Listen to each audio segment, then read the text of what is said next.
¿qué tal? Bienvenidos a una emisión más de nuestras confidencias a través de Génesis 98.1. Soy Coranelda González, te saludo con el gusto de siempre y el día de hoy con un programa por demás solicitado por toda nuestra audiencia. Hoy estaremos hablando del COVID-19, el virus que nos cambió la vida a todos y nos cambió por completo nuestra forma de vida, nuestra forma de entender lo que hoy pasa y lo que vendrá. El COVID-19 es una enfermedad grave. Aun cuando se detecta a tiempo, el paciente padece algo más que tos y estar constipado, a pesar de esta incertidumbre actual en la que vivimos. Las primeras investigaciones parecen mostrar un patrón persistente sobre pues qué grupo es más fácil, si los adultos mayores, los niños, particularmente aquellos con afecciones médicas subyacentes, tienen un riesgo mucho mayor de morir por el coronavirus que las personas más jóvenes y saludables. ¿Conocemos todo acerca del COVID-19 a esta fecha? Ya pasaron más de 6 meses desde que esta pandemia llegó. ¿Tenemos todas las respuestas a nuestras preguntas? ¿Cuándo va a terminar? ¿Cómo se desarrolló este virus? Hay tantas preguntas. ¿Cuánto tiempo más? ¿Cuánto tiempo más va a durar? La pandemia del COVID-19 ha revolucionado el entorno y ha logrado unir al mundo en una lucha contra un enemigo común. Hoy me he permitido invitar a la doctora Isel Mandujano Cruz. Ella es médico internista justamente en la zona COVID en el IMSS allá en Matamoros. Y hoy le quiero dar la bienvenida a una experta justamente en este tema. Gracias, doctora Isel, por estar con nosotros. Hola, Cora, ¿cómo estás? Bien, doctora, con el gusto de poderte saludar y bueno, pues estamos todos y yo me quiero poner también en esa fila y en ese rubro, con muchas dudas, con una gran incertidumbre ante todo lo que está pasando. Creemos que ya hemos visto o todo, o creemos saber todo. Mucha gente dice, es que ya no veas más noticias. Ya lo que tenías que saber sobre el COVID, ya lo sabes. Yo te pregunto hoy, doctora Ilse Mandujano, tú ya lo viviste. Tú eres médico internista y te afrontas día a día a pacientes de COVID-19. Tú misma, tu familia, ya lo vivieron. ¿Realmente lo sabemos todo en este Por momento? supuesto que no, es algo que yo reafirmo mucho, sobre todo con mis pacientes y en mis redes sociales. Es una enfermedad nueva. Los médicos estamos aprendiendo con el paso. O sea, el médico con más experiencia probablemente sea un médico chino donde inició todo, que tiene desde enero conociendo esta situación. Pero de ahí en fuera, los médicos tenemos menos de un año de experiencia manejando el COVID y todos los días aprendemos cosas nuevas.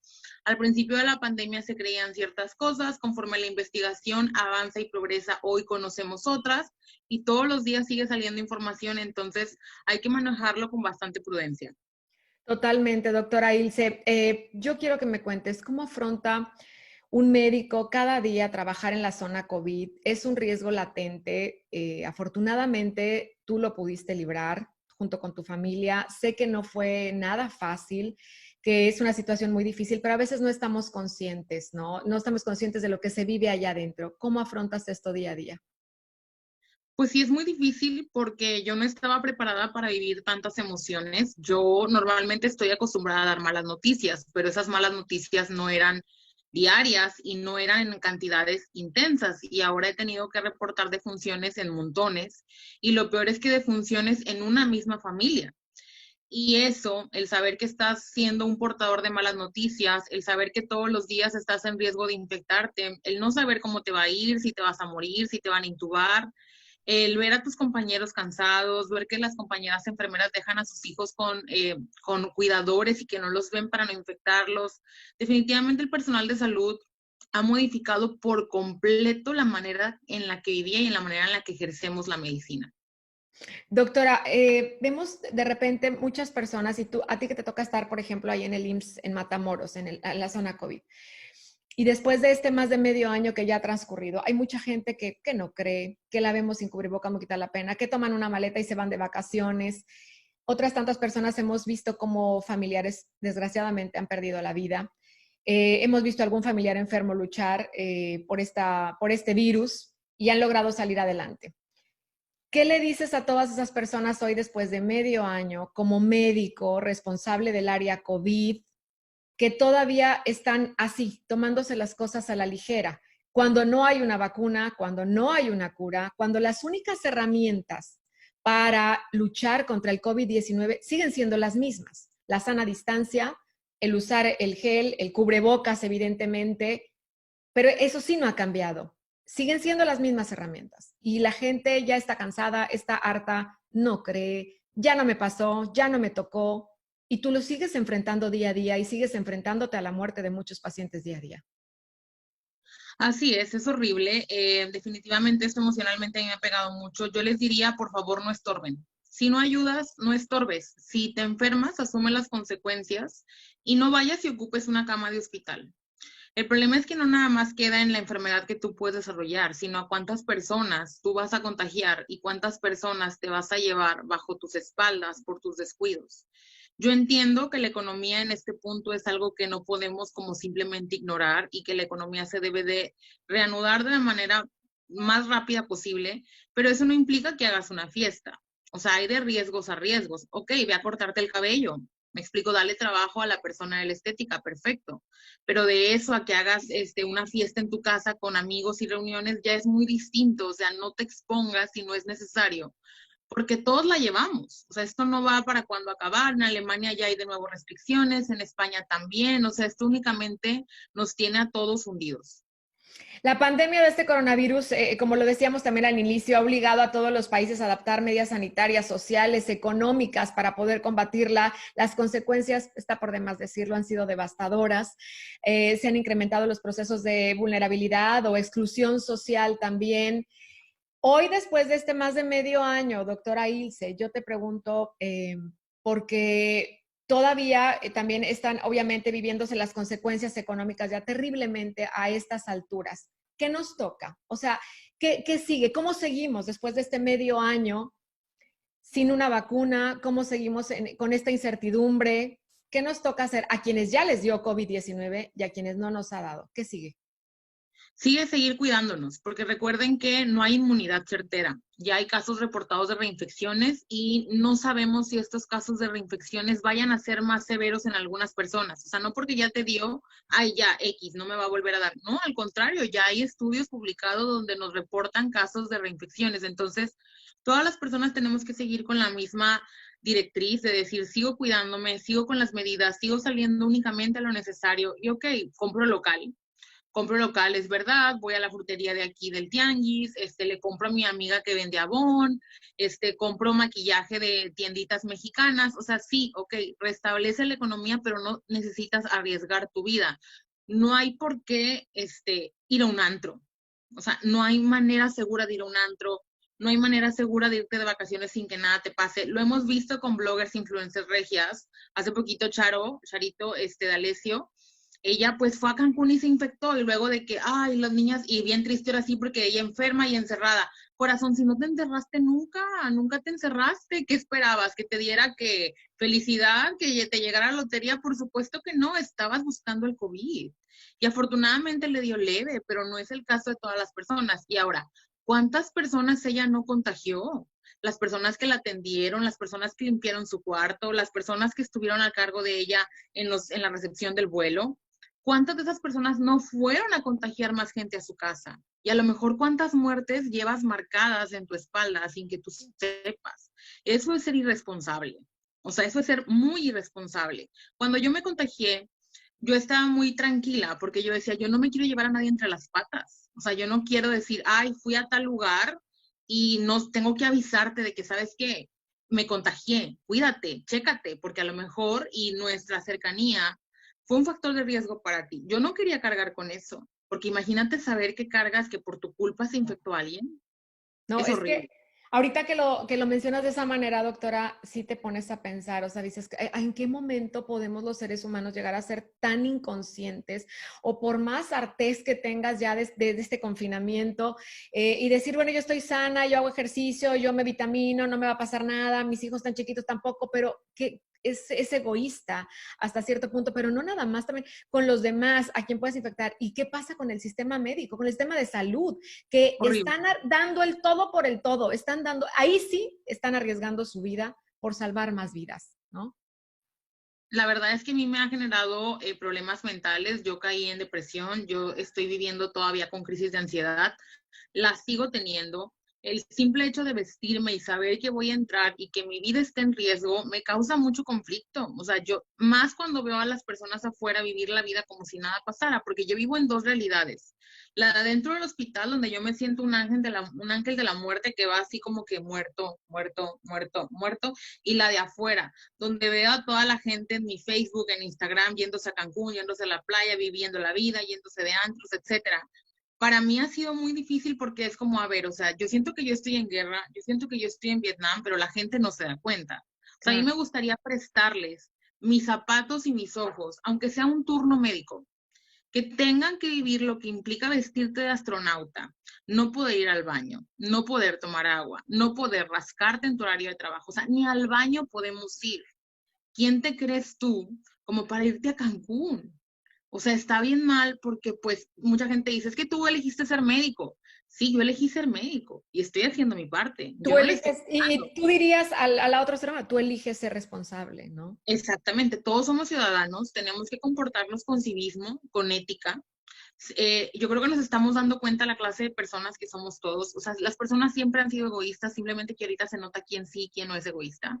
Sobre todo, por ejemplo, con las figuras públicas o los influencers a los que seguimos. Te digo, siempre han sido así, siempre han sido huecos, siempre han sido superficiales, simplemente que no lo veíamos hasta ahorita, donde dices, oye, le importa más hacer un meet and greet que cuidar a la gente que va y la ve. No, es muy triste. Vamos a hacer una pausa en la radio y regresamos nosotros con más de estas confidencias. En las plataformas digitales, evidentemente, a través de YouTube, en Facebook Live, seguimos aquí con la doctora Isabel Mandujano Cruz. Ella es médico internista, está en el área de COVID justamente en Matamoros. Vamos a continuar porque hay muchas dudas, hay muchas preguntas. Doctora, yo te decía ahorita, ojalá nos alcance el tiempo. Esta enfermedad y la manera, sobre todo, de cómo se vive el proceso de conciencia acerca de qué cosas permito darles mayor conciencia a ustedes. Doctora, ¿qué es lo que te hace cambiar? Tú ya lo viviste, o sea, ¿desde qué punto? ¿Qué te hizo concientizarte? Después, ¿cómo vino el cambio y cómo cambió también tu forma de vivir? Y además lo enfrentas día a día. Pues yo creo que obviamente el estar en contacto de tanta mala noticia te hace no poder hacer como que nada pasa. O sea, al contrario, yo estoy metida ahí, viendo todas las cosas malas que pasan, aunque yo no conozca a las personas que fallecen ni a sus familias, me duelen, porque esa persona podría ser mi papá, podría ser mi mamá, podría ser mi abuela, podría ser mi tío. Entonces yo no soy ajena al sufrimiento ajeno, o sea, a mí me puede mucho tener que dar esa mala noticia y saber que mi nombre se les va a quedar grabado, y no por algo bueno, sino porque es que ella fue la doctora que me dio la noticia de que mi mamá había fallecido. Entonces, claro que yo no puedo ser ajena a esto y yo no puedo hacer como que, ay, la vida sigue y todo. ¿Por qué? Porque esas vidas no se regresan. O sea, si algo le llega a pasar a un familiar mío, nadie me lo va a regresar. Me explico, entonces no puedes hacer como que nada pasara. Yo creo que no hay salida que valga la pena, no hay un riesgo que valga la pena si no es necesario. O sea, ok, tienes que salir a trabajar como yo, me expongo en el trabajo un montón, pero no porque me exponga en el trabajo me voy a ir a Cancún. O sea, ¿para qué me expongo más y para qué expongo yo a más personas a que algo malo les pase? Entonces, eso es lo más importante, que tenemos que ver que el virus sigue aquí. Todavía nuestros seres queridos se pueden morir. Si no te ha tocado, agradécele a Dios, porque quiere decir que eres una persona sumamente bendecida, pero no quiere decir que no te vaya a tocar. Entonces, ¿qué necesidad de aprender a la mala? O sea, ¿qué necesidad de aprender cuando ya algo malo te pasó? Cuando tenemos la oportunidad de aprender a través del dolor ajeno, porque todos tenemos un conocido que ya estuvo de cerca con la enfermedad. Sí, sí, veía el caso de un amigo en Guadalajara, a quien le mando un afectuoso saludo, ya tuve la oportunidad de escribirle. Y tú lo veías, doctora, es una persona sana que se ejercita, tiene 49 años aproximadamente, y entonces lo ves ahorita atendido en una cama, 21 días hospitalizado, y dice que la vida le dio una sacudida tremenda. Mientras ponía, ¿no? Tú estás allá afuera, a lo mejor en algún restaurante, a lo mejor sin un cubrebocas, aquí estamos debatiendo entre la vida y la muerte, es horrible estar aquí, el enfrentarte a este virus. ¿Por qué? O sea, ¿por qué a personas que de repente están sanas o que creen estar sanas y que uno las ve y dice, no, pues si le da, pues no lo tumba? Y a otras personas les da más fuerte, y hay quienes ocupan oxígeno, y hay quienes no tienen diabetes y no tienen hipertensión, y sienten que no la libran. O sea, ¿qué pasa con este virus, doctora? Al principio creíamos, como bien lo mencionabas, que las enfermedades podrían ser un indicador de factor de gravedad. Conforme ha avanzado la pandemia, los médicos ya sabemos que no hay garantías, que no hay nada que te diga que te va a ir bien o que te va a ir mal. Es una montaña rusa, es un lanzado, es un volado. Tú no sabes cómo te va a tocar. Hemos visto pacientes jóvenes morirse de 23 años sanos. Hemos visto pacientes de 75, 80 años, abuelitos, con muchas enfermedades salir adelante, bendito Dios. No hay reglas, ¿sí? No hay que tú digas, es que si yo cumplo esto, no me va a pasar nada, para nada, porque depende de muchas cosas. Ya sabemos que depende de la genética, ya sabemos que depende en cierta parte del grupo sanguíneo, ya sabemos que depende de si eres hombre o eres mujer, a los hombres les va peor. Ya sabemos también, por ejemplo, que depende de la cantidad de virus que respiremos, es decir, del inóculo. No es igual que yo me infecte trayendo cubrebocas y respirando una pequeña cantidad de virus a que yo me infecte en un antro donde no traigo cubrebocas y yo respiré una gran cantidad de virus. Eso se asocia mucho a la severidad de la enfermedad y es por esto que personas jóvenes les ha tocado fallecer. Y lo sigo viendo y es horrible reportar ese tipo de defunciones porque precisamente las familias se quedan, pero es que ¿por qué? Si era joven, Claro. que no se supone que esas personas no se mueren. No hay garantías, o sea, nadie está total y completamente seguro. Nadie la tiene segura con esto. Es terrible. Ahora, me tocaba ver a un epidemiólogo que decía que la inmunización global llegaría en el 2024. ¿Qué opinas al respecto? Decía que pues esta cuestión es difícil y que las herramientas hasta el momento, como lo decíamos al inicio del programa, siguen siendo las mismas. La sana distancia, el cubrebocas, gel antibacterial, la higiene, lávate las manos y ya. Pero hablemos de una inmunización. Decía, llegaría en el 2024. Así es, la inmunidad de rebaño no es la opción en este caso porque ocupas que se infecte una gran cantidad de la población para que ahora sí haya tanta inmunidad en el ambiente, por así decirlo, como para yo no contagiar a otra persona. Desgraciadamente esto tendría un costo muy alto. Tendrían que morir muchos para lograr esa inmunidad de rebaño. Entonces no es una opción viable, por eso nunca ha sido la opción de que, ay, sí, vamos a alcanzar la inmunidad de rebaño, para nada, porque no vamos a permitir que se muera la gente nada más porque sí, si ya van montones. Te he de decir que yo por cuestiones de salud mental me quedé en las 60,000 muertes y ya no quise saber más, porque en realidad, o sea, digo, ya basta, o sea, yo todos los días, o sea, de esos 60,000, yo tengo pacientes que se quedan grabados en mi corazón, que sus familias todavía me mandan mensaje para ver cómo estoy, para saber, porque soy el único nexo que tuvieron, o sea, soy la última persona que habló con su familia. Claro. No la pudieron ver. Yo fui la persona que estuvo con sus familias los últimos días de su vida. Soy la persona que platicó con ellas los últimos días de su vida. No puedes platicar con tus familiares adentro de la zona COVID. Yo soy su único nexo con la persona que ya no está. Entonces, los familiares me buscan para platicar conmigo, para enseñarme fotos de sus familiares que ya no están. Y eso es horrible. Es muy feo porque dices, no te puedes ni despedir. Qué terrible situación. Es una situación inédita, impensable. Veíamos, por ejemplo, es muy importante también documentarnos, estar viendo información de las pandemias de antaño. Me tocó ver sobre la gripe española, que le llamaron la gripe española en el 18, ¿verdad? De 1918, que tardó aproximadamente 2 años. Evidentemente, hoy estamos en otro mundo, con la otra tecnología, con la medicina, la ciencia, todo avanzado. Pero doctora Ilse, todo pareciera indicar que vamos hacia esos tiempos en la duración de la pandemia, o esto, como médico, tú me podrías decir que sigue siendo incierto. El decir, Sigue siendo yo creo que incierto. para octubre estaremos bien, yo creo que para tal, o sea, aquí no aplica, yo creo, viendo la referencia que hubo de la gripe española de 1918 y que duró hasta casi 1920. Así es, aquí no aplica, o sea, no sabemos todavía, este es un virus nuevo, o sea, todas las suposiciones que hacemos es por otros coronavirus, por el coronavirus del 2000, del SARS, etcétera, pero no sabemos cómo se vaya a comportar este virus. O sea, en realidad no hay algo certero, no hay alguien que tenga la autoridad para decir, para tal fecha, esto ya se termina. Entonces, en realidad, tenemos que como inventar, ser creativos, maneras de mantener la economía, porque nuestra vida no va a ser como lo era antes en un futuro próximo.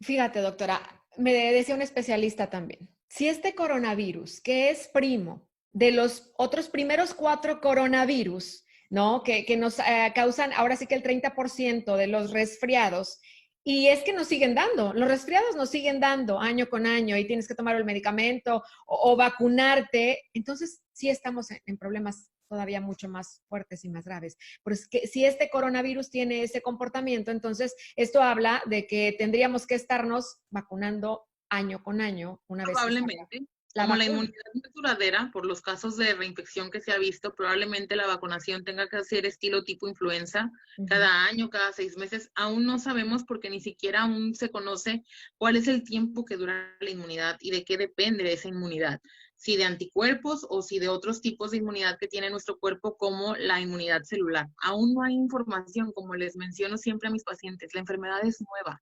Seguimos aprendiendo de ella. No hay un médico experto en COVID.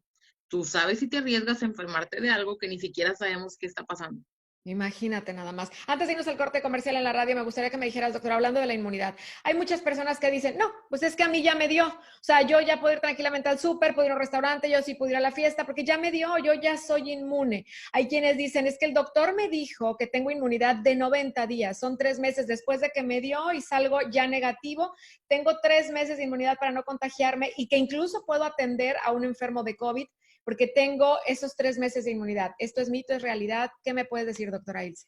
Es mito. Hasta ahora no sabemos si es real que dura 3 meses. Hay estudios que incluso indican que los anticuerpos desaparecen a los 2 meses y además tampoco sabemos cuánta cantidad de anticuerpos se requiere para que tú puedas ser inmune. Que salgas con anticuerpos en una prueba rápida no quiere decir que tengas la cantidad suficiente de anticuerpos para que te puedan proteger.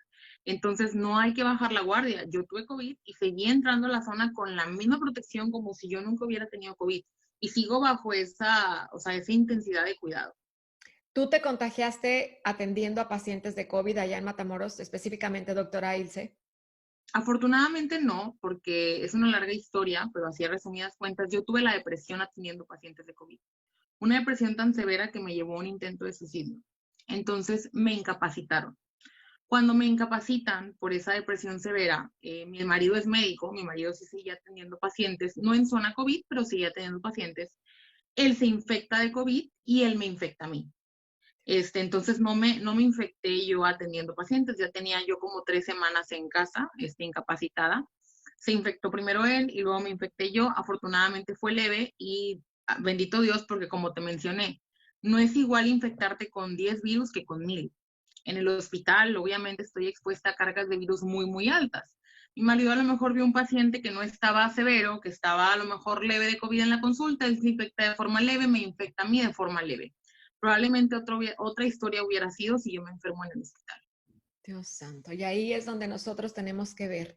Esas son la parte que no vemos detrás del COVID y mira nada más todo lo que ocasiona.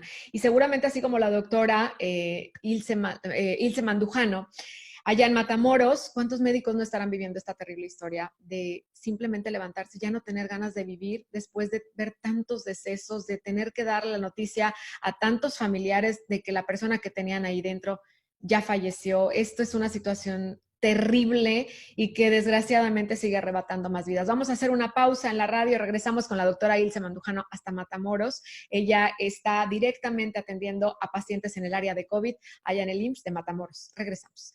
Muy bien, y en plataforma seguimos de corridito. Doctora, hay muchas preguntas todavía del público. Esto ya está más que confirmado. Al principio creíamos que era un virus que era pues como una neumonía, que atacaba nada más los pulmones, que la respiración. Hoy está más que confirmado que es un virus multisistémico. Así es un virus que afecta a varios órganos del cuerpo. Se sabe que el coronavirus que causa el COVID puede provocar daño neurológico, puede provocar daño cardíaco, puede provocar daño hepático, puede provocar daño obviamente a los pulmones y a otros órganos del cuerpo. Es por eso que los pacientes quedan con secuelas importantes como la fatiga, el cansancio, la imposibilidad para concentrarse, la pérdida del olfato, que eso es total y completamente una manifestación neurológica. Y también hemos visto que los pacientes quedan con inflamación del corazón. 3 de cada 4 pacientes enfermos con COVID podrían quedar con daño cardíaco. Y no sabemos si ese daño cardíaco a la larga tenga repercusiones en la salud de las personas, es decir, que cause a la larga alguna enfermedad crónica del corazón. A ese punto iba, doctora Ilse, porque tengo aquí reporte de, pues hay tantas preguntas. Cuando el público se enteró que íbamos a hacer este programa contigo, bueno, me escribió muchísima gente. Las personas que han tenido COVID-19 tienen esta angustia de pensar en el futuro, si tendrán secuelas, cuando hay gente que tiene efectos secundarios persistentes a 6 meses de la pandemia. Es decir, personas que se enfermaron en marzo y ya pasaron 6 meses y hoy están teniendo secuelas. Hay gente que de verdad tiene que, para poderse levantar, andar con andadera, no, ya no pueden caminar igual, ya no pueden respirar.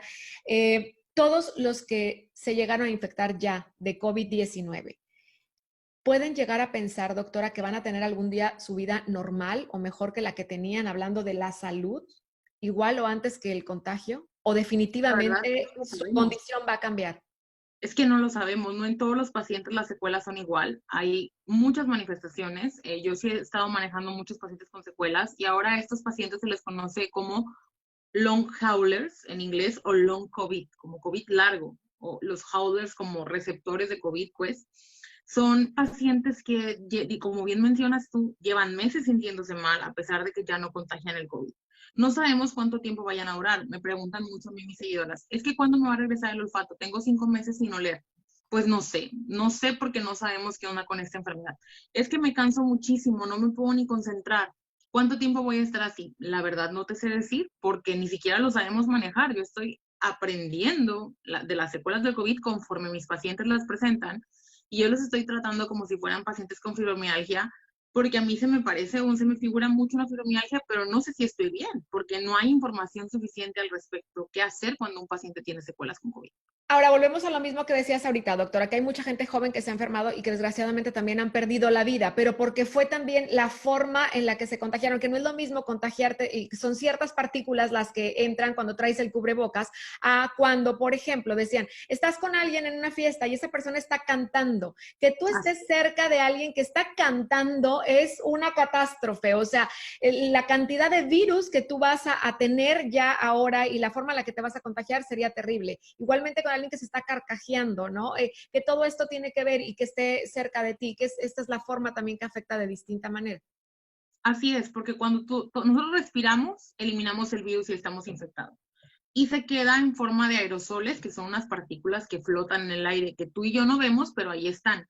En lugares cerrados esto se vuelve bastante peligroso porque cada vez que yo respiro estoy aventando aerosoles al ambiente y se quedan como en una nube transparente. Porque el virus Si yo está en el aire, eso hay que recordárselo a la gente, ¿verdad? El virus está en en el el aire. aire. Si tú estás en un restaurante y aunque haya sana distancia y están lejos de ti, tú te paras al área del tocador, tú tienes que ponerte el cubrebocas en lo que te paras, caminas y vas al área del restaurante. Esto De hecho, pensando, cuando comes, como respiras, pues el virus está en el aire, mamacita. El virus te va a ingresar a las vías respiratorias por el aire porque te tienes que quitar el cubrebocas para comer. Por eso yo no recomiendo ir a restaurantes por ahora.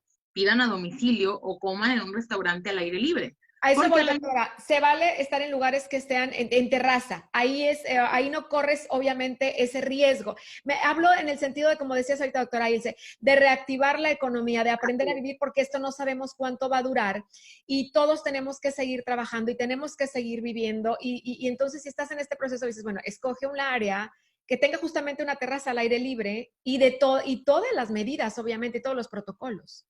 Así es, al aire libre el peligro es mucho mayor, el riesgo es bajísimo, por eso yo les digo a mis seguidores, sal a pasear a tu perrito, sal a caminar al aire libre, si quieres, sí puedes, por ejemplo, al aire libre ver a algún amigo tuyo con distancia, igual, pero sí puedes decir, vamos al parque y tú te sientas en una banca y yo me siento en la banca de enfrente, al aire libre. Todo al aire libre, las actividades no van a ser de alto riesgo.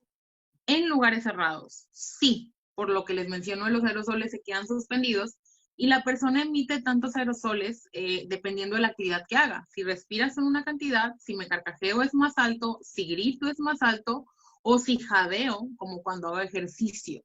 Por eso los gimnasios son lugares de alto riesgo, porque están las personas en un lugar cerrado, jadeando al hacer ejercicio, respirando de forma agitada, eliminando aerosoles de forma intensa. Y recuerden que estos aerosoles pueden quedar permanecidos en el ambiente cerrado hasta 16 horas, dependiendo de la humedad del lugar. Todas aquellas oficinas, doctora, por ejemplo, ahorita me viene a la mente y por preguntas del público también, que no cuentan con una ventilación, que no hay manera de que entre aire natural, ¿es un peligro estar ahí? Así es y bien importante, yo siempre les digo, no se quiten el cubrebocas para nada, o sea, no se lo quiten. Y me dicen, es que si me da sed, a los médicos también nos da sed adentro de la zona COVID y no podemos tomar agua. Es que si quiero comer, los médicos no comemos adentro de la zona COVID porque sabemos el riesgo que corremos. ¿Qué haces? Yo cuando quiero comer me salgo al estacionamiento, me voy a mi carro, ¿ok? Hago algo, me salgo del ambiente al aire libre literal, no voy a correr ningún riesgo, pero estar encerrada en una oficina donde sobre todo no hay ventilación, pues el riesgo se corre. O sea, si tú en realidad no te quieres enfermar, la manera más inteligente de hacerlo es o te aguantas como los médicos, como los machos ahora sí de que dices, te aguantas la sed hasta que sales del trabajo como lo hacemos nosotros, o te sales a un lugar que esté más ventilado, acércate a una ventana o algo así. Ok, ¿qué sería de lo que tú, después de medio año de esta pandemia, doctora Ilse Mandujano, y que sigues tratando día a día con más enfermos de COVID? Que, bueno, dime ahora también, ¿siguen llegando igual de la cantidad de enfermos que al inicio de la pandemia o más en esto que ya le llaman rebrote también aquí en nuestro país? Depende mucho del lugar. Por ejemplo, en Matamoros, julio fue el peor mes, te lo juro. Julio, yo no, o sea, fue una película de terror. Después se vino un bajón que me dio una paz impresionante porque llegó un punto en el que no había ingresos, no había pacientes, o sea, había días en los que no ingresa nadie. Ahorita otra vez, desgraciadamente, ya hay repunte, ya hay ingresos diarios. La saturación hospitalaria en Matamoros no está crítica, es decir, no hemos llegado todavía al 50% de saturación con este nuevo repunte, pero en Monterrey sí.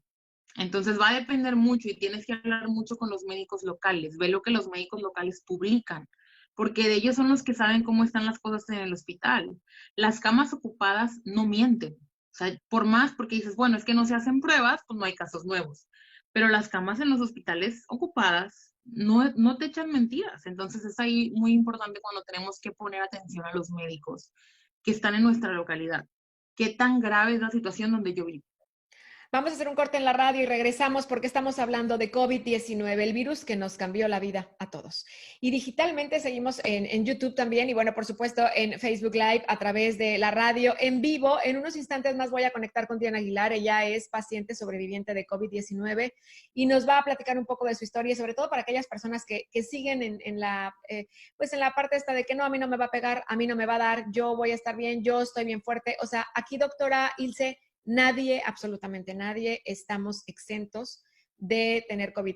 Eventualmente nos vamos a enfermar todos, doctora. No, no es una aseveración que sea real, no necesariamente nos vamos a enfermar todos, también se ha visto que hay personas que no se sabe por qué tienen cierta resistencia a infectarse por el virus, pero pues el problema es cómo vas a saber tú de qué grupo eres, si de los susceptibles o de los que no. O sea, ¿Para no qué hay le manera buscas? ahorita de saber a qué grupo perteneces, entonces por eso tenemos que ser prudentes y no ir con esa actitud de la vida sigue, el mundo tiene que seguir. No, no, no, porque estamos ante una emergencia. No he visto yo nunca, yo siempre les digo, no he visto en la guerra de dos mundos, en las películas hollywoodenses, nunca se ven estas actitudes de que la vida tiene que seguir y yo como quiera me voy a la playa. O sea, la gente corre por su vida.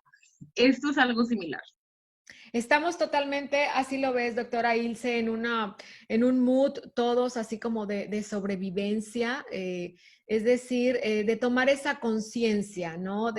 No, bueno, yo me puedo ir porque al cabo a mí no me va a pegar, o sea, que tratemos de cambiarnos ese chip, el sentirnos invencibles, a mí no me va a pasar nada, es que yo voy a ir con mascarilla y yo voy a ir con careta en el avión y yo voy a tomar, y uno dice y dice mil cosas porque se vende lo que quiere escuchar. Nadie Exacto. absolutamente está expuesto de contraer COVID y no sabemos tampoco cómo nos va a ir. Ya se ha visto entonces, doctora, que pacientes con diabetes, hipertensión o no teniéndola se ponen mal. Así es, o pacientes con diabetes, hipertensión, enfermedades cardíacas salen adelante y viven y sin secuelas. No hay una regla, entonces no se confíen de que, ay, es que yo estoy sana y hago ejercicio, etcétera. Ni tampoco sabes por qué, saben ustedes todavía los médicos por qué el virus se comporta así. O sea, No, es decir, alguien que no desgraciadamente. está enfermo, alguien que no tenía diabetes, que no tenía hipertensión, que no tenía nada, yo viví muy de cerca un caso así con un familiar. Ingresa el lunes al hospital y el jueves ya está incinerado porque falleció de una manera inexplicable. Desgraciadamente no, como les menciono, sabemos que son teorías, el ser hombre te pone más expuesto, el grupo sanguíneo, la cantidad de virus que inhalas, la susceptibilidad genética en sí, pero no tenemos la respuesta como de papelito aquí de esta es la razón por la cual. Desgraciadamente seguimos aprendiendo y hemos aprendido a base literal de puro madrazo, como bien lo dices, de ver a esa gente partir. Y de como médico es bien frustrante saber que dices, este paciente no se tendría por qué ir, porque está joven, porque está sano, porque tiene todo, porque tiene hijos, porque literal había mamás que me decían, ¿cómo le voy a decir a mis hijos que ya no tienen papá? Sí. ¿Qué te digo yo? Yo ni siquiera soy mamá, ni siquiera sé, o sea, ¿qué puedo hacer por ti? O sea, no hay manera, no hay palabras que yo te pueda decir que sean correctas para que vayas y le digas a tus hijas que ya no van a volver a ver a su papá. Qué terrible. O a una madre que no se alcanzó ni siquiera a despedir de su hijo una vez que ingresa al hospital porque tiene COVID y luego llegan y le dicen, su hijo ya no está. ¿Ya? Uh-huh. Ya no pudimos ayudarle. Vamos a hacer en este momento el enlace con Diana. Diana, si me permites, por favor, ya poder encender tu cámara y por favor, tu audio para poderte escuchar. Diana Aguilar tiene 38 años de edad. Ella es paciente sobreviviente del COVID-19. ¿Estás ahí, Diana? A ver si podemos ya ahorita enlazarnos con ella. Porque hay muchos mitos, doctora, de que al hombre le pega más fuerte. Ya nos dijiste tú que sí. Esto es una realidad. Esto ya no es mito, esto sí es real. Eso sí es real. El grupo sanguíneo, que si soy A positivo, pues me la voy a pasar más mal si llego a ocupar hospitalización. Es decir, que la gente que es O no, quizá no llegue a ocupar estar intubado, estar tal, y la va a librar más fácil. Y quien es A positivo la va a pasar más mal si se llega a agravar. ¿Esto también es verdad? Eso también está reportado en estudios. No es una realidad absoluta porque, por ejemplo, mi marido es hombre y mi marido es A y le fue muy bien, pero sí está asociado, o sea, sí se sabe que podría ser un factor importante a la hora de los pacientes hospitalizados, intubados. Hay más pacientes del grupo A. Entonces, creemos que el grupo sanguíneo también influye y hay ciertos estudios científicos que obviamente marcan esta asociación, pero tampoco es una regla. No quiero que piensen de que, ya soy grupo A, ya voy a valer, y si soy yo, pues me vale porque no voy a ir al hospital. No, o sea, no podemos irnos tampoco a esos extremos. Ok, esto es importante mencionarlo porque sí hemos escuchado casos también de familiares o gente cercana que dicen, no, pues yo como soy yo automáticamente, ¿verdad? Soy inmune, puedo andar así como si nada. Marian Díaz dice por acá, pregúntale por favor a la doctora, dice, quisiéramos saber, si yo tuve COVID, dice, y entonces yo ya hoy salgo negativo a la segunda prueba que te piden los médicos hacer. Y puedo atender a un enfermo, a un paciente que tiene COVID-19, ya estoy libre de contagio cuando estoy muy reciente, a 20 días de haber salido negativo. Cuando es muy reciente no hemos visto ningún paciente que se reinfecte. O sea, sí yo procedería a cuidar a ese paciente con COVID. Hasta ahorita, afortunadamente, yo no he visto ningún paciente que en el primer mes se reinfecte. La otra es eso de las pruebas. Las pruebas no son necesarias para el seguimiento. Se sabe que los pacientes únicamente duran contagiosos por 14 días a partir de que inician los síntomas.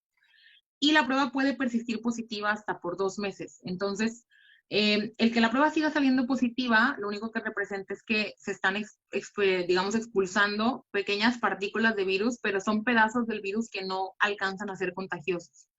Sí, desgraciadamente todavía en algunos trabajos les exigen las pruebas, pero mínimo para que los pacientes que tienen COVID no se angustien, sepan que solamente son contagiosos por 14 días, ¿ok? A partir de que inician los síntomas y que estas pruebas pues pueden seguir saliendo positivas sin que esto represente que siguen contagiando a otros. Héctor Ruiz, doctora Ilse, nos pregunta si es conveniente que si aconsejas vacunarse contra la influenza en este momento a alguien que acaba de recientemente tener COVID-19. Afortunadamente no hay ninguna contraindicación para que las personas con COVID se vacunen contra la influenza y al contrario, como son personas que tienen ahorita una vulnerabilidad en los pulmones, es muy importante que se vacunen contra la influenza. Muy bien, las personas que no hemos tenido el contagio de COVID, es conveniente también ponerse la vacuna de influenza en este momento. Así es. Lo ideal es que la mayoría de las personas logremos vacunarnos contra la influenza. Obviamente ahorita se tiene como prioridad en los grupos de riesgo, que son los niños, mujeres embarazadas y mayores de 60 años y el personal de salud. Pero si ustedes tienen la posibilidad de vacunarse, sí háganlo, porque recuerden que la vacuna de la influenza no previene la influenza como tal. Sí te puedes enfermar de influenza, pero previene la hospitalización por influenza, es decir, previene casos severos de influenza. Y en este invierno, los médicos nos las vamos a ver duras porque vamos a tener la sindemia, la pandemia del COVID y los casos de influenza. Y son tan similares que no vamos a saber cuál es cuál. Continuamos virtualmente con más de nuestras confidencias y en la radio también a través de Génesis 98.1. Hoy, bueno, pues recordando a la gente que va sintonizando la radio también y a quien apenas nos está viendo en esta entrevista, está conmigo la doctora Ilse Mandujano. Ella está directamente como residente en la clínica del IMSS allá en Matamoros, específicamente en el área de COVID. Y también nos acompaña para despedir el programa Diana Aguilar. Ella fue paciente con COVID, tiene 38 años de edad. Y bueno, pues hoy está aquí para platicarnos también su experiencia. Vamos a presentar a Diana. Diana, y aprovechando que está la doctora Ilse, si tienes alguna duda, algún comentario. Hay mucha gente, Diana, que desgraciadamente sigue sin creer que el COVID existe. Sigue sin la responsabilidad de cuidarse y cuidar a los demás. Tú ya lo viviste en carne propia. ¿Qué fue para ti tener el diagnóstico positivo a COVID? Mira, para empezar, yo era una de las personas que no creía.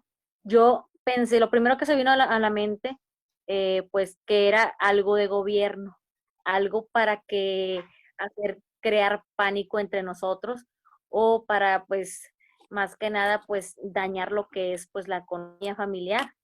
Yo pensé que, pues, yo no existía eso hasta que me tocó vivirlo y la verdad, pues, sí, fue algo muy fuerte. Yo no supe hasta después de 7 días o sea, que me diagnosticaron que tenía COVID y a causa del COVID, pues me dio lo que es neumonía. Mi problema fue, pues, que no tuve la suficiente oxigenación, por eso fui internada porque no podía respirar. Pero pues a base de eso tuve complicaciones, se me desarrolló lo que es la hipertensión, el azúcar, y esa es una de mis dudas. No sé si hay algún medicamento que me ocasionó eso. Ok, Es vamos, una duda para la doctora. perfecto, vamos con la doctora Ilse Mandujano en este momento, que de hecho ya la doctora tuvo que trasladarse, se encuentra ya en el área del IMSS de cuidados bueno, pues de pacientes de COVID en este momento, por eso es que él ya trae ya su protección también. Doctora Ilse, este comentario que acaba de hacernos Diana lo hemos escuchado en varias ocasiones, que el paciente entra porque batalla para la respiración, que lo tienen que intubar y que luego salen, dicen, yo no tenía diabetes, yo no era hipertensa y me dio COVID y me dio también esto. ¿Qué hay de esta situación? Ya hay reportes ya establecidos donde sí, el COVID por el estado inflamatorio sí ocasiona diabetes de inicio. O sea, la desencadena tanto diabetes e hipertensión y otro tipo de secuelas. Entonces, muchos pacientes después del COVID ahora están lidiando con enfermedades crónicas de ese tipo. Por lo regular no tiene nada que ver con los medicamentos o el tratamiento que dejamos para el COVID, porque eso sería únicamente transitorio, pero la diabetes y la hipertensión ya quedan como secuelas pues permanentes. Ok, pero entonces los pacientes que llegan a internarse y que tienen que ser intubados, no necesariamente es pacientes que tengan que tener hipertensión o que tengan que tener diabetes. Esto le puede pasar a cualquiera, en cualquier edad, aunque no tenga ninguna enfermedad crónica, porque al principio de la pandemia se decía que iban a terminar así quienes tuvieran enfermedades crónicas. Así es, esto es independientemente de los antecedentes que tengamos y como bien lo menciona Diana, ella no creía.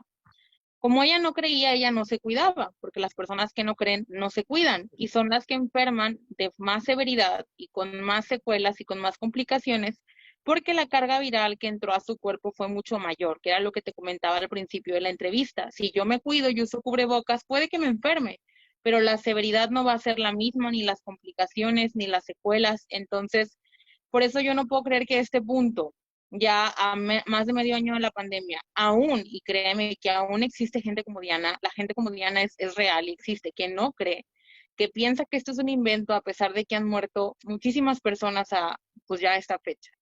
Totalmente. Diana, cuando a ti te toca recibir la certificación de que resultas positivo al COVID, ¿qué pasó por tu mente? Cuando tú no creías en esto. Cuando yo no creía en eso, pues me pasó muchas cosas por la mente porque yo dije, ¿cómo? ¿Cómo me puede pasar a mí si eso no existe? Claro que sí, me di cuenta, desgraciadamente me di cuenta muchos días después de una semana, cuando ya no podía respirar, cuando ya no oxigenaba, cuando ya realmente sí me estaba muriendo porque saturaba 7.7, 7.6, ya no podía respirar, no comía, me tuve que, pues más que nada buscar a alguien o sea, que me pudiera apoyar en ese momento, porque yo no sabía qué hacer. No sabía qué hacer en ese momento y lo único que se nos ocurrió es correr al universitario para ver si me podían recibir. No había camillas disponibles, no me quisieron atender. Mi única opción era Metropolitano y fue donde me atendieron de inmediato, pero pues sí fue difícil porque pues te pones a pensar cómo, si eso no, o sea, para mí no existía, no me cuidé. Fíjate, Diana, ¿y cuál fue la condición? Dime que encontraste, porque queremos que más gente se concientice de esto. Cuando tú llegas al Hospital Metropolitano y que afortunadamente encontraste una camilla, porque cuando te toca esto está también muy fuerte, ¿qué situación y qué condición viste ahí? ¿Con cuánta gente padeciendo COVID te encontraste y con qué realidad te enfrentaste al llegar tú ahí? Mira, la verdad yo estaba en la camilla 3. Directamente llegas, te canalizan, si no puedes, si no estás recibiendo el suficiente oxígeno, pues te ponen el oxígeno. Hay demasiada gente. A mi esposo, desde el momento que yo entré a urgencias, ya no lo vi hasta que salí. Ni siquiera supe de él. Entras, no sabes nada, te pasan a una sala de recuperación después de urgencias. Cuando ya ves que te puedes ir recuperando, te pasan a piso. En ese piso que me tocó estar, era en el piso creo que 4. En ese piso éramos puro COVID, porque ahorita es una sala de puro COVID. Como 11 personas estaban conmigo, pero desafortunadamente, pues había muchas personas entubadas, éramos pocas las que respondimos al oxígeno pues normal. Las demás personas de 11 que éramos, en 15 días solamente salimos 3 de esas 11 personas. Era diario. Es algo impresionante porque tú ves día, tarde y noche que está la gente pues falleciendo de esa enfermedad, de un paro respiratorio, porque otros ya tienen complicaciones como es obesidad, hipertensión, azúcar, muchas personas que no aguantan el ser entubados. Tú tienes 38 años, Diana. ¿Llegaste a pensar al llegar a ese cuadro y en ese momento que te ibas a morir? Sí, y de hecho como ves que no sales, o sea, que sigues con medicamentos, te empiezas a desesperar que no tienes a la gente, a tu familia cerca para apoyarte, que estás tú sola y ves, volteas al lado tuyo y ni siquiera, pues no conoces a la persona, pero empiezan a fallecer de un lado, del otro y te empiezas como que a sugestionar. Dices, no, yo ya no voy a salir de aquí. No, no, Sigo yo, ¿no? Esto es terrible, es una situación muy triste y desgraciadamente mucha gente llega hasta donde tú llegaste, Diana, y no sale para contarlo. Doctora Ilse, yo le quisiera preguntar respecto a este punto que acaba de comentar Diana, que me parece muy importante. La gente hoy día dice, no, es que yo no quiero llegar a una clínica pública, no quiero llegar al IMSS, no quiero llegar acá, no quiero llegar allá, igual en Matamoros, porque entonces esto está lleno, no te atienden, te dejan en una silla, entras ahí, es entrar a la sala de la muerte. Es preferible llevar el COVID en casa. ¿Qué me dices ante esto, doctora Ilse? Total y completamente erróneo. Mientras más nos esperemos, como en el caso de Diana, que se tardó mucho porque ella no creía, todo eso empeora el paciente. Si Diana se hubiera atendido pronto, Diana no hubiera ocupado oxígeno. Desgraciadamente, la historia de Diana es la de muchos mexicanos que primero dicen que es una alergia, que es otra cosa, que es el clima, que fue el frío, que fue porque anduvieron descalzos y un montón de excusas, pero nunca quieren aceptar ni reconocer que tienen COVID. Entonces, para cuando llegan, como dice bien Diana, llegan saturando 77 y es mucho más difícil que un paciente responda así. Es muy fácil que ese paciente se complique y fallezca. Entonces, en casa nada, porque además vamos a generar muchos aerosoles en casa que van a ser la fuente de contagio para nuestra familia y por lo tanto en una misma familia pueden fallecer 2 o 3 o más integrantes. Qué terrible. Hay expertos que dicen, doctora Ilse, si tienes un síntoma o dos en torno al COVID, tienes COVID mientras no demuestres lo contrario. ¿Es correcto? Así es, ahorita tenemos que asumir, yo les digo a mis pacientes, no tienes dinero para hacerte la prueba, asume que tienes COVID, guárdate los 14 días y estate checando y ten un médico de cabecera que te esté monitoreando para decirte en qué momento es el punto de ir al hospital.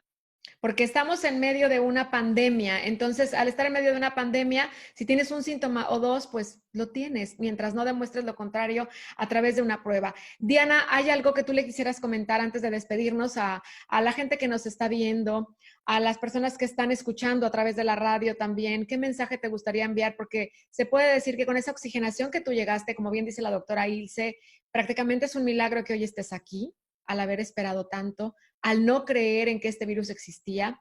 Hoy es un milagro que estés con nosotros, que seas un testimonio y que estés aquí en el programa. ¿Quieres comentar algo? Ay, apagó, se le desconectó. Bueno, ahorita ojalá que se pueda volver a enlazar. Doctora, yo aprovecho porque hay gente que me está diciendo, si las herramientas que tenemos siguen siendo la sana distancia, el cubrebocas, lavarnos las manos todo el tiempo, el gel antibacterial, ¿qué más puedo hacer para prevenir, para evitar, para cuidarme, para cuidar a los demás? Es también fortalecer el sistema inmune. ¿De qué manera podemos fortalecer nuestro sistema inmune, doctora Ilse? El sistema inmune no hay una manera de fortalecerlo, las vitaminas y todo eso nos sirven. Para fortalecer el sistema inmune tienes que estar saludable, entonces tienes que comer frutas y verduras, tienes que hacer ejercicio, tienes que dormir bien, evitar el tabaco y evitar el alcohol. No hay una fórmula secreta. Lo que sí podemos hacer ahorita que tenemos las mismas herramientas es evitar los lugares con las 3 C: lugares cerrados, concurridos y con poca circulación del aire. Esas 3 C son básicas de evitar. Un lugar cerrado, concurrido y poca circulación del aire, cines. Un lugar cerrado, concurrido, poca circulación del aire, antros. Un lugar cerrado, concurrido, poca circulación del aire, 15 años, bodas. Son los lugares donde hay más contagios, donde hay contagios masivos y donde obviamente va a haber muchos aerosoles y por lo tanto tendríamos el riesgo de enfermar de forma severa. Totalmente de acuerdo. Y yo creo que nos quedó bastante claro. Siempre va a haber cosas, pues, por descubrir, porque como bien lo decías al inicio, doctora, para quien va sintonizando, no lo sabemos todo, no lo sabe ni siquiera la gente de salud, los médicos que están al frente de este enemigo que tenemos hoy todos, de este coronavirus. Entonces, todavía queda mucho por descubrir, pero hay mucho por hacer para cuidarte y para cuidar a los demás. ¿Dónde te encontramos, doctora? Y si hay gente que quiere seguir preguntando, que quiere seguir conociendo, que quiere seguir al día en torno al COVID-19 y sabemos que tú de primera mano tienes también esa información y constantemente estás alertando, estás subiendo notas, comentando para compartir con toda la gente. ¿Dónde te encontramos? Claro que sí, mi Instagram es la doctora Ilse, así tal cual, todo corrido, la doctora Ilse, ahí me encuentran, hay muchas historias destacadas y posts relacionados con el tema. Muy bien, doctora. ¿Algo más que tú desees agregar? Ya no tuvimos oportunidad de reconectar de nueva cuenta con Diana, pero fue muy importante su testimonio, porque así como ella y como ya lo mencionabas, hay muchas personas que aún a medio año de esta pandemia siguen sin creer que nada puede sucederles. Y ya vimos que a una persona joven y sin ningún tipo de enfermedad crónica casi no la cuenta. Así es, pues cuídense, la vida es lo más preciado que tenemos, ya tiempos mejores para reunirnos con la gente que queremos, pero el día que pierdes a alguien, ese día te arrepientes de todo, te arrepientes de haber salido, te arrepientes de haber no cuidado como debieras, entonces mejor vamos a vivir para contar. Muchísimas gracias. Gracias, doctora, por ser un ángel más que salva vidas, porque es fundamental la presencia de ustedes, de los médicos certificados y profesionales, para que más gente no se vaya, para que más gente esté cuidada, para que más gente esté protegida. Pero de la misma manera como ustedes nos cuidan, nosotros también tenemos que cuidar del personal médico. Tenemos que ser responsables y este mensaje es para todas las personas que hoy nos escuchan y nos están viendo. Tenemos que ser responsables. No es momento de bajar la guardia. Hay que cuidarnos para poder cuidar a los demás. Y estamos en un momento sumamente importante en este rebrote y sobre todo en el momento que además ataca también la influenza. Y que Así es. esto, doctora, lo han dicho los especialistas, sí puede ser causal también de muerte, obviamente, y todavía de que sea una situación más grave si te da influenza y encima el COVID. Así es. Y además de la saturación hospitalaria, que haya una cama, como bien decía Diana, imagínate andar rondando hospital en hospital a ver dónde te atienden. Se escucha muy crudo, pero lo han dicho también especialistas, doctora, que la gente puede llegar a sentir que se ahoga, que se asfixia o bien morir por ahogamiento. Es muy duro, es muy fuerte el hecho de pensarlo, pero tú lo has visto, doctora Ilse. ¿Es así también como una persona de COVID se va? La verdad, yo voy a decirlo de una manera más ruda. ¿Has visto los pececitos cuando los sacan del agua? Ujú. Así. Eso es ver todo mi diario, como si un pececito estuviera fuera del agua. Qué terrible. Qué terrible, doctora. Y admiro esa fortaleza, la entereza de seguir día a día, de no bajar la guardia, porque hay quienes deciden bajarse del barco. Es muy duro estar ahí, es ser parte del personal médico que cuida la integridad y la vida de los demás. Gracias por eso, gracias por estar al pie del cañón en esta pandemia, por ser un ejemplo de fortaleza y gracias por este tiempo, doctora Ilse Mandujano. Muchas gracias. Gracias, Cora, un gusto. Igualmente. Nos escuchamos con más de estas confidencias la próxima semana. Ya ser responsables. Cuídate para que podamos cuidar a los demás. Gracias y buenas noches.